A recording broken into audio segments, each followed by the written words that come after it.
Amados, esse é o texto, Tiago capítulo 5, do verso 7 ao verso 11. Nós vamos ler esse texto e diz assim: sede, pois, irmãos, pacientes até a vinda do Senhor. Eis que o lavrador aguarda com paciência o precioso fruto da terra, até receber as primeiras e as últimas chuvas. Sede vós também pacientes e fortalecei o vosso coração, pois a vinda do Senhor está próxima. Irmãos, não vos queixeis uns dos outros, para não serem julgados. Eis que o juiz está às portas. Irmãos, tomai por modelo no sofrimento e na paciência os profetas, os quais falaram em nome do Senhor. Eis que temos por felizes os que perseveraram firmes. Tendes ouvido da paciência de Jó, e vistes que fim o Senhor lhe deu, porque o Senhor é cheio de terna misericórdia e compassivo. Percebam que eu grifei de azul as partes que ele fala de paciência. Então, você já dá para perceber no texto que a ênfase maior é justamente na questão da paciência, né? Que repete 1, 2, 3, 4 vezes ele falando sobre paciência, e mais uma que ele fala de perseverança, tá certo? Que é uma palavra sinônima nesse texto aí. Então, o desejo do Tiago, do apóstolo Tiago, o desejo dele é que nós possamos aprender justamente a ter um espírito paciente, né? Um espírito paciente. Muito bem. Eu fiz um gráfico aqui só para a gente entender. Paciência, para que eu preciso de paciência? Eu preciso de paciência para não desistir. Eu preciso de paciência para perseverar. E eu preciso de paciência para não me queixar, certo? Esse quadrado aí de lado amarelo tem a ver com não desistir e perseverar, tá certo? Eu não desisto e eu continuo insistindo, crendo com expectativa, esperando mudanças. Por que é que eu coloquei isso aqui? Porque às vezes você pode pensar que paciência é uma atitude passiva, não é? É uma resignação passiva. Quer dizer, eu fico lá no meu canto, todo muxoxo, todo sem força para nada, tá certo? Mas não é essa a ideia do texto. Essa palavra aí no original, ela traz um componente ativo, não é? É o que a gente vai ver daqui a pouco, certo? Eu não desisto e eu persevero, porque eu creio com expectativa, uma expectativa positiva, porque é por isso que eu coloquei, esperando mudanças. Eu creio, eu fico paciente, eu fico esperando com paciência, crendo que Deus está operando, crendo que vai haver mudanças, crendo que algo vai acontecer. Então, eu preciso de paciência para não desistir, eu preciso de paciência para perseverar, eu preciso de paciência justamente para não me queixar. E eu fiz uma tabelinha aqui, um esboço, dos versos que a gente está conversando, né? Eu creio que eu errei apenas no verso 9, não era 9, não é 9, é 10 e 11. Mas está aí, verso 7. A maneira correta de eu ter paciência. Eu preciso ter paciência tal qual o lavrador, que semeia no campo, tá certo?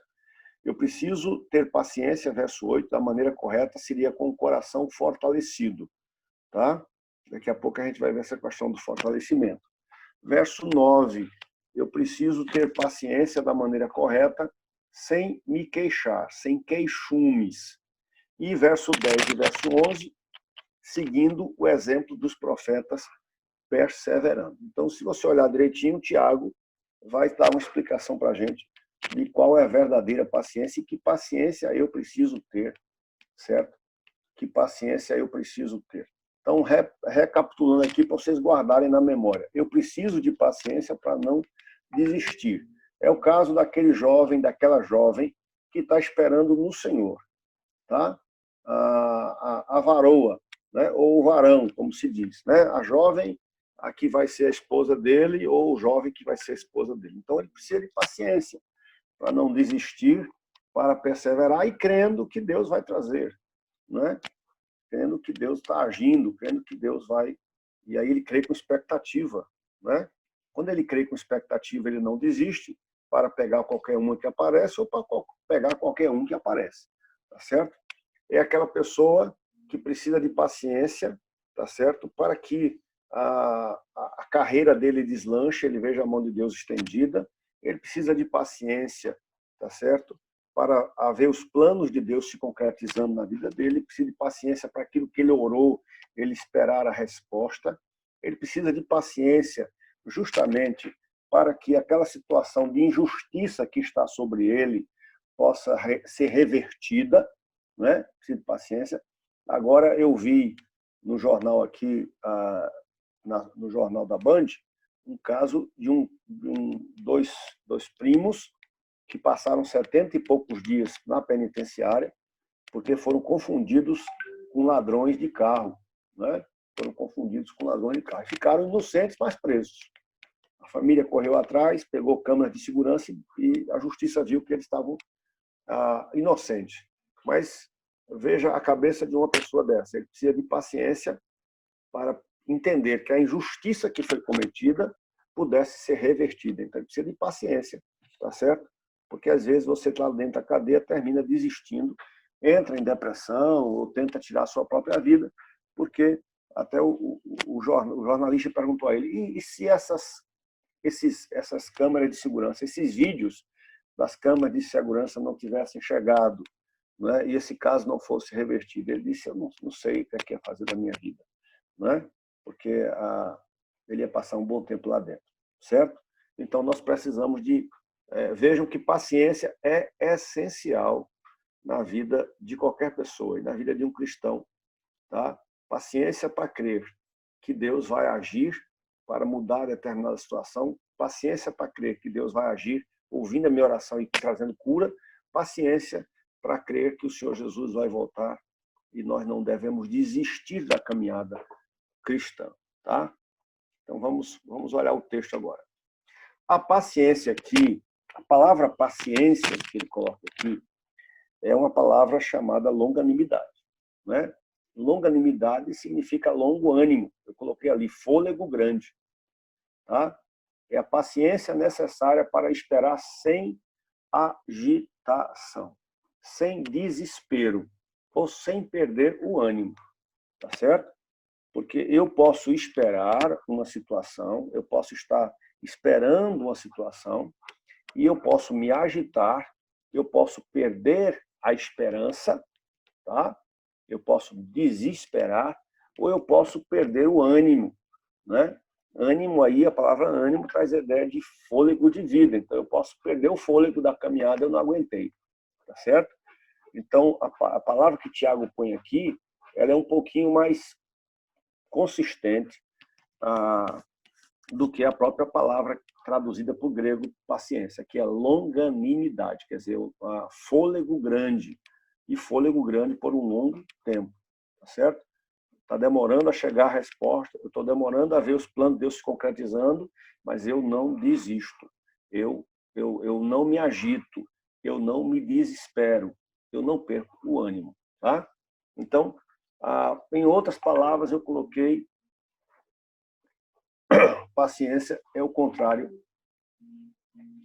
Paciência é o contrário de ser irascível, quer dizer, de agir com ira, né? Deus demonstra paciência ao ser tardio em irar-se, quando o ser humano continua a pecar, mesmo depois de muitas demonstrações, de muitas ações da parte de Deus, esse homem continua a pecar e Deus é longânimo. A gente vai encontrar isso lá na Epístola de Pedro, quando ele disse que Deus não destruiu o mundo ainda, porque ele é longânimo, não querendo que ninguém se perca, mas que todos cheguem ao arrependimento e sejam salvos, né? Ao pleno conhecimento da verdade e sejam salvos, certo? Então, aquele texto de Pedro mostra justamente o que é que eu estou querendo falar aqui. Deus não desiste do homem, Deus não desiste do ser humano e continua, tá certo? Esperando, agindo tá? Por isso que ele é tardio em irar-se. A ideia é que devemos esperar que as coisas se desenvolvam na estação apropriada e não devemos ficar impacientes antes que a estação chegue. Algumas coisas na nossa vida, amados, algumas coisas na nossa vida, elas precisam passar por estações. Existem estações, certo? A gente, às vezes, não pode, tem até vontade, e tem pessoas que pulam etapas, né? Que a palavra que se usa hoje muito é queimar etapas. Queimar etapas, tá? E aí a paciência me ensina a não queimar etapas, mas crer que na estação apropriada vai se concretizar aquilo que Deus me prometeu, né? No devido tempo, podemos esperar que a colheita seja amadurecida. Não podemos apressar. A gente não tem como controlar a chuva, o sol, a estação. Por isso que Tiago diz que a gente precisa esperar, tal qual o lavrador, aquele agricultor, né? O agricultor é aquele que planta e ele espera pela colheita, tá certo? Ele não espera desesperançado. Ele não se agita, tá certo? Ele não perde o ânimo, mas ele espera que a colheita chegue porque ele sabe que há um tempo. Ele não planta hoje esperando que amanhã isso aí já esteja nascendo. Não, ele planta e ele sabe que as estações precisarão passar, que o tempo precisará passar para que aquela colheita ele possa colher, ceifar. Ele está dizendo que o lavrador aguarda com paciência o precioso fruto da terra até receber as primeiras chuvas, que lá em Israel vinham em outubro. Quando chegava em outubro, ele plantava, né? E as últimas chuvas que vinham em março para a colheita, tá certo? Então, nós precisamos entender que, tal qual o lavrador, nós precisamos de paciência e expectativa. Nós semeamos, nós fizemos o que devia ser feito e agora deixamos na mão de Deus. Por quê? Porque a gente não tem controle sobre todas as circunstâncias, as variáveis que existem na minha vida. A gente não tem controle. Tá? É como ele está dizendo aqui, a gente não pode controlar a chuva, o sol, nem as estações. A gente não pode. O que a gente tem que fazer é semear, adubar, tratar a terra, fazer a nossa parte. E a outra parte, porque, amados, presta atenção comigo. O que é paciência? Justamente paciência é a confiança em Deus a respeito de situações que eu não tenho quaisquer controle. Tá certo? Como eu não tenho qualquer controle, eu confio em Deus, eu fico na expectativa, e a minha confiança não é uma confiança morta, no sentido assim, mas é uma confiança animada, eu posso dizer, uma confiança que espera que o resultado chegará, espera que Deus vai operar em meu favor, certo? Então, é muito clara essa ilustração aqui que Tiago coloca sobre o lavrador que aguarda com paciência que a colheita chegue. Tá? Eu coloquei aqui, não podemos controlar e acelerar os eventos que estão sob a guarda de Deus. Devemos esperar pacientemente os desenvolvimentos da sua vontade e os arranjos da sua providência, pelos quais podemos obter o que desejamos. Mais uma vez, o homem tenta, o homem se esforça às vezes, o homem quebra a cabeça às vezes e quebra a cara mesmo, tentando controlar e acelerar os eventos. É aquele jovem que esperou e não apareceu a jovem, e aí aquela história, o que cair na rede é peixe, e aí justamente ele vai fazer como, me ajude aí, foi Sansão, né? Que faz um voto precipitado e termina quebrando a cara e termina tendo que por conta disso, chorar amargamente, certo? Então, a outra palavra que Tiago coloca aqui é fortalecer o coração, certo? É a outra palavra que ele coloca aqui, que a gente precisa fortalecer o coração. Então, nós precisamos ter uma paciência como a do lavrador, mas nós precisamos, verso 8, sede vós também pacientes e fortalecei o vosso coração. A palavra que ele usa aqui é a mesma palavra que Lucas usa em 9:51, tá certo? Lucas capítulo 9:51, Lucas é o único, como é que eu posso dizer? É o único evangelista que traz essa expressão aqui de Jesus, certo? Lucas capítulo 9 e o verso 51. Deixa eu abrir aqui.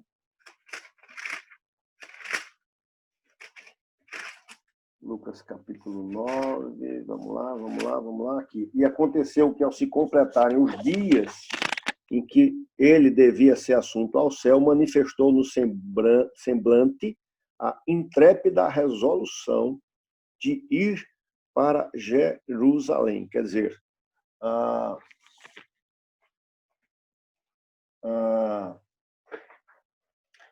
essa ideia significa, a palavra fortalecer, fixar algo firmemente em um lugar. Quer dizer, a intrépida resolução, essa ideia, quer dizer, o Senhor Jesus determinou, tá certo, no seu coração, fixou no seu coração que ele deveria ir para Jerusalém e que nada deveria demovê-lo desse intento. A gente vai lembrar que Pedro vai chegar para Jesus e vai dizer não, que ele não deveria ir para Jerusalém. E a gente vai ver Jesus dizendo: arreda de mim, Satanás. Por quê? Porque Lucas vai dizer que ele teve uma intrépida resolução, quer dizer, ele colocou o seu coração que está fixado, tá certo? Determinado naquela situação, naquele alvo que ele colocou, naquilo que ele está planejando, e ele não vai voltar atrás. Tiago está dizendo isso em relação à nossa paciência, tá? Ele está dizendo que você fixa o seu coração naquilo que você está confiando, tá certo? Na ação e no mover de Deus, e nada vai tirar você desse caminho, nada vai demover você dessa decisão que você tomou. Então, você precisa fortalecer o seu coração. Por quê, amados? Porque quando nós estamos esperando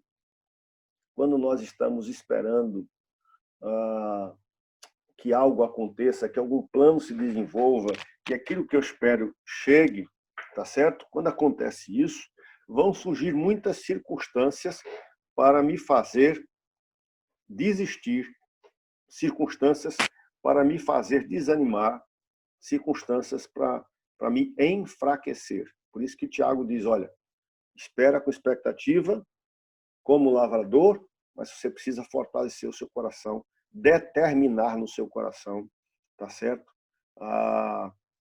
Que nada vai demover dessa confiança que você tem. E aí ele entra a próxima orientação, não vos queixeis. Por que ele entra a história de não me queixar? Sabe por quê? Porque quando nós passamos por situações prolongadas e penosas, tá certo? Quando a tensão supera a serenidade, é fácil começar a lançar a culpa sobre os outros. É fácil eu me tornar irritável, crítico e amargurado. Vocês estão me ouvindo, veja se não é assim mesmo, né? Quando algo que eu espero não se concretiza, quando algo que eu espero, além de não se concretizar, às vezes no tempo que eu estou esperando, às vezes como o pessoal diz, reverstress, né? A coisa fica pior do que eu esperava, então nós nos tornamos, às vezes, irritados, irritadiços é a palavra, irritadiços. Eu me torno uma pessoa crítica e eu me torno amargurado. A Bíblia diz que a esperança adiada faz adoecer o coração. Tá? É por isso que a primeira palavra é: espere, tenha paciência como lavrador. Daqui que o lavrador plante e que ele colha, vão surgir muitas circunstâncias, mas ele continua confiando. Tá certo? Fortaleça o coração para que nada atrapalhe isso. Você vai continuar crendo. Tá? E nesse processo, não se queixe. Nesse processo, não lance a culpa sobre os outros. Se você surgir situações que vão fazer que você comece a pensar que aquilo não vai se cumprir. Tá? Continue positivo, continue no caminho, continue crendo que Deus está no controle. Tá? Essa é a ideia. Eu tiro a irritação da minha vida eu tiro a crítica da minha vida e eu tiro a amargura da minha vida. Vamos lá. No capítulo 5, verso 10, ele manda eu tomar por modelo os profetas e Jó, né? Eu coloquei aqui. Eles trilharam o caminho estreito das provas e foram pacientes. Porque, presta atenção comigo, por que é que ele coloca aqui os profetas e Jó? Sabe por quê? Porque às vezes a gente acha que a minha intimidade com Deus, eu estar no centro da vontade de Deus, eu não vá passar por situações que eu precise esperar. Sabe? Que Deus vai terminar queimando etapas e as coisas vão se resolver. Ou que eu não vá sofrer nessa estrada. Tá? E Tiago está dizendo, não existe isso. Privilégio e provas sempre caminhou junto na vida dos profetas. Privilégio e sofrimento, sofrimento e ministério caminharam lado a lado na vida dos profetas. Isaías não foi ouvido pelo povo. Ele foi cerrado ao meio. Jeremias foi preso, foi jogado no poço, foi maltratado por pregar a palavra. Ele viu o cerco de Jerusalém. Ele chorou ao ver o seu povo sendo destruído. Daniel foi banido da sua terra, sofreu pressões quando jovem, sofreu ameaça e perseguição por causa da sua fidelidade a Deus, a ponto de ser jogado na cova dos leões. Ezequiel também foi duramente perseguido. Já no Novo Testamento, Estevão denunciou o sinédrio e foi morto. Tá? Então, quando você estiver enfrentando sofrimento, não coloque em dúvida o amor de Deus, pois pessoas que andaram com Deus como você também passaram por aflições. Então, tira da tua cabeça essa ideia de que, puxa, quanto mais perto de Deus eu chegar, menos problemas eu vou ter, tá certo? Não faz parte. Às vezes, o próprio Deus vai usar o sofrimento para me trazer um espírito e um caráter forjado, né? Quer dizer, na verdade, o próprio sofrimento vai forjar o meu caráter. Então, é pedagógico, certo? Eu só preciso ver que Deus está no controle. Eu preciso ter essa ideia, certo? Eu preciso ter essa ideia de que Deus está no controle.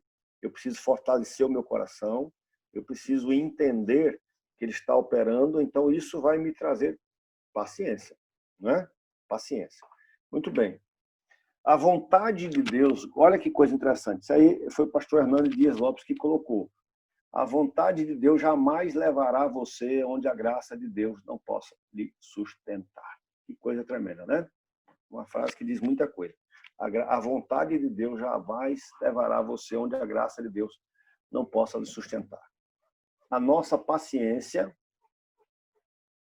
em tempos de prova é um poderoso testemunho do Evangelho àqueles que vivem ao nosso redor. Então, como agricultor, devemos continuar trabalhando, e como os profetas, devemos continuar testemunhando, não importa, crendo, não importa as situações que vão surgir. Olha, Daniel é colocado na Babilônia, é arrancado da terra dele, a terra dele é destruída, os muros são derrubados, o templo é queimado, tá certo? E ele é levado como um escravo para a Babilônia. Pensa comigo. É esse Daniel que escreve o livro de Daniel e que traz revelações sobre o futuro de maneiras tremendas. Mas por que isso? Porque mesmo lá, ele continuou crendo que o Deus Todo-Poderoso continuava agindo, mesmo que não desse para entender todas as coisas. Então, amados, nem sempre eu vou entender as situações que surgem na minha vida. Nem sempre eu vou entender as situações que surgem na minha vida. Tá certo? Então, os profetas, Jeremias, Daniel, tá? Eles, mesmo sem entender tudo, mas eles continuaram confiando e descansando e crendo. Essa é a ideia. Aí ele sai dos profetas e vai para Jó. Ele está dizendo que o livro de Jó pode ser dividido assim, né? Você está lendo Jó.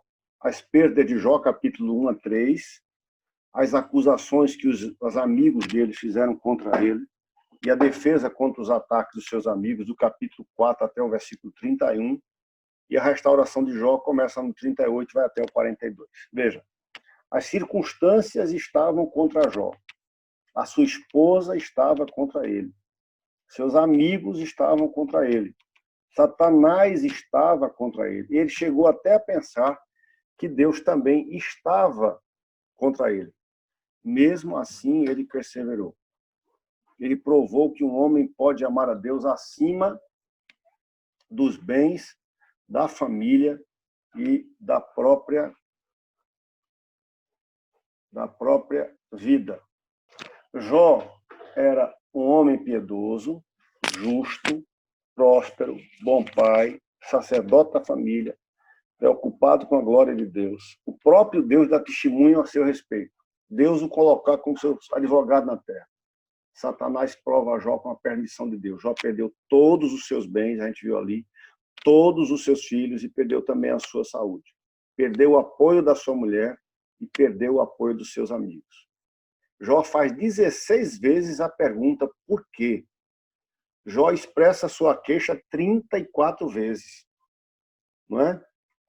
Aí você pergunta, mas pastor, como é que eu falo da paciência de Jó se ele se queixou, se ele perguntou por quê? Mas quando chega no auge da dor dele, olha o que é que ele diz para Deus. Ainda que Deus me mate, ainda assim esperarei nele. A maior bênção que Jó recebeu não foi saúde e riqueza, mas um conhecimento mais profundo de Deus. O propósito de Satanás era fazer de Jó um homem impaciente com Deus, alguém queixoso com Deus. Né? Por quê? Porque uma pessoa impaciente com Deus é uma arma nas mãos do maligno. Mas o propósito de Deus em permitir Jó sofrer foi fortalecê-lo. Lembremos-nos, aí presta atenção, a paciência de Jó não foi passiva, mas ativa. Ele questionou, protestou, argumentou, chorou, lamentou, discutiu com Deus. Mas então, pastor, qual é o mérito dele? O mérito dele foi não ter abandonado a fé e a confiança em Deus, mesmo sem compreender plenamente a causa do seu sofrimento. Quer dizer, ele continuou perseverando. É por isso que a palavra que ele usa aqui tem a ver com perseverança, certo? A perseverança que vem junto. E aí eu coloquei alguns textos aqui só para vocês terem uma ideia das respostas. Capítulo 1, verso 21 de Jó. Olha o que é que ele diz. Verso 21. Quando ele perdeu todas as coisas, né? Então Jó se levantou, rasgou seu manto, rapou a cabeça, lançou-se em terra e adorou. E disse, nu saí do ventre da minha mãe e nu voltarei. O Senhor deu e o Senhor tomou.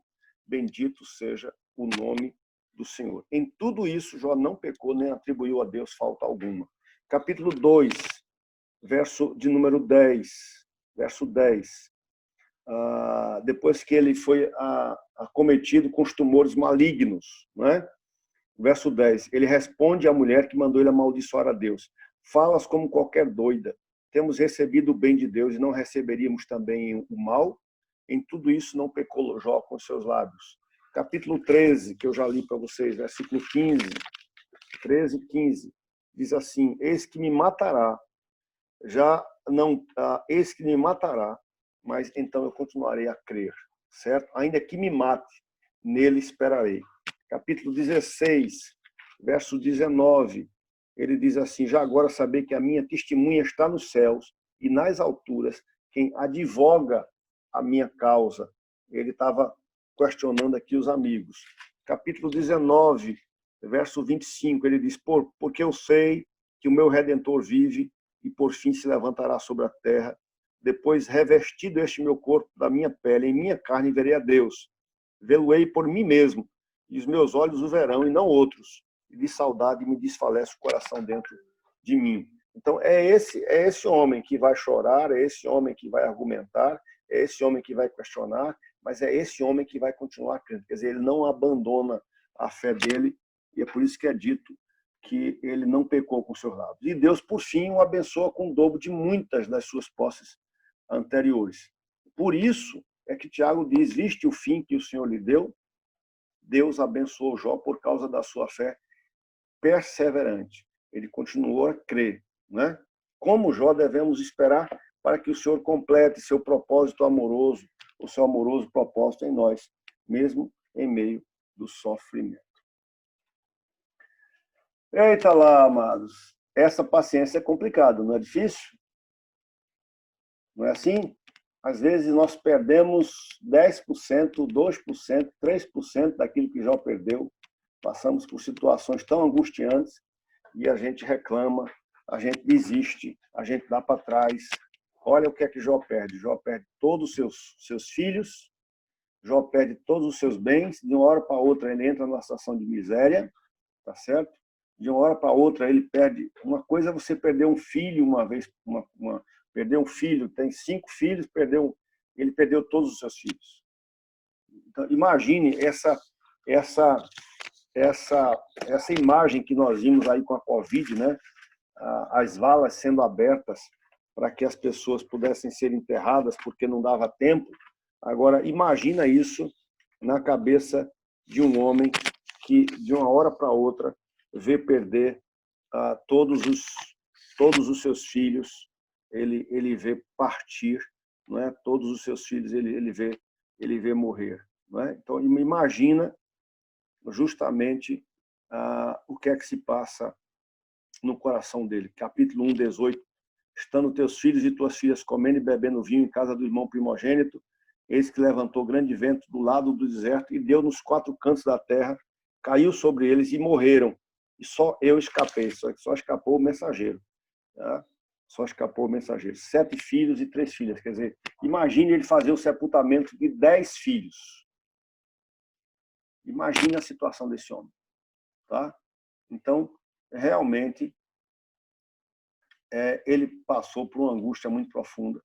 E quantas vezes nós passamos muito menos e já desistimos, já nos angustiamos, já nos aperreamos, já começamos a reclamar, já começamos a enfraquecer na fé.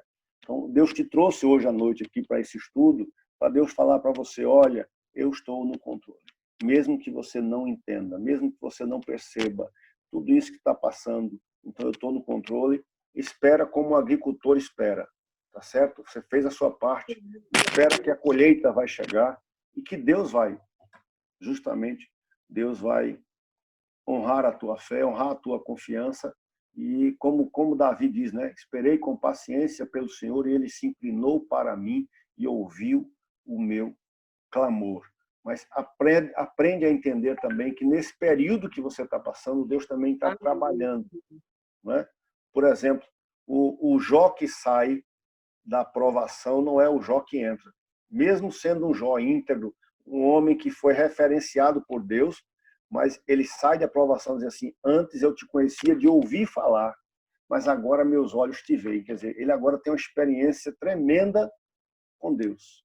Então, Deus talvez esteja justamente operando na sua vida, minha irmã, ou meu irmão, que você está passando por uma luta, por uma dificuldade, Deus está operando para que justamente você tenha uma percepção mais aprimorada, mais íntima da presença dele e você possa ter uma intimidade maior com Deus, que de outra maneira você não teria. De outra maneira você não teria. Tá? Então, que nós possamos guardar, que possamos colocar diante de Deus, Senhor, está difícil, possamos fazer como o Jó fez, está difícil, não estou aguentando, às vezes vai chorar, tudo, mas não desista. Não enfraqueça o seu coração, fortaleça, crendo que ele está no controle e crendo que, mesmo sem você entender, ele está agindo. Viu? Esperar realmente não é uma coisa muito boa, não, porque às vezes a pessoa quer aquilo naquela hora, naquele mesmo momento. É verdade. A história de Jó é uma história linda, verídica, apesar que muito contesta essa história, mas é uma história verídica e mostra também que Deus não nos deixa órfãos, né? Ele sempre prepara alguém, apesar daqueles 3 amigos de Jó, né, estar lá querendo achar um defeito ou um erro em Jó. Existia um 4º amigo, que era Eliúde, né? usado ali naquele momento por Deus para tentar amenizar aquele problema de Jó. Jó ali estava se reclamando, mas Eliúde estava lá para mostrar a ele também, entre outras coisas, a grandeza de Deus sobre a sua vida. Sim, sim. Muito bem. Eu acredito que uma das situações mais difíceis de ter paciência, de esperar, é uma situação de doença. Sim. Outras situações eu acredito que seja até mais maleável, né? Mas quando você está passando por um momento de uma enfermidade, ou com você mesmo, ou com uma pessoa, né, próxima, sim, é uma questão que se torna mais difícil. A paciência. Você quer ver o resultado rápido, né? Mas nisso também a gente sabe que Deus está conosco e nos fortalece e nos mostra que Ele está no controle e aí nos dá mais longanimidade. Né? E crendo que é tudo no tempo dele. Mas eu acredito que é uma das situações mais difíceis a ter paciência. É verdade, é verdade. As pessoas costumam dizer assim, Fabiana, o que importa é a saúde. Você perde uma coisa, perde outra, mas você com saúde, você corre atrás e restaura tudo de novo, né? Mas você sem saúde, como é que você vai correr atrás das coisas? Jó perdeu tudo, não é? Até a própria saúde ele perdeu. Verdade. E mesmo assim ele permaneceu fiel, né? A Deus, assim, sendo que ele se queixou, né? Vamos dizer assim. Mas ele nunca negou a Deus, né? Isso.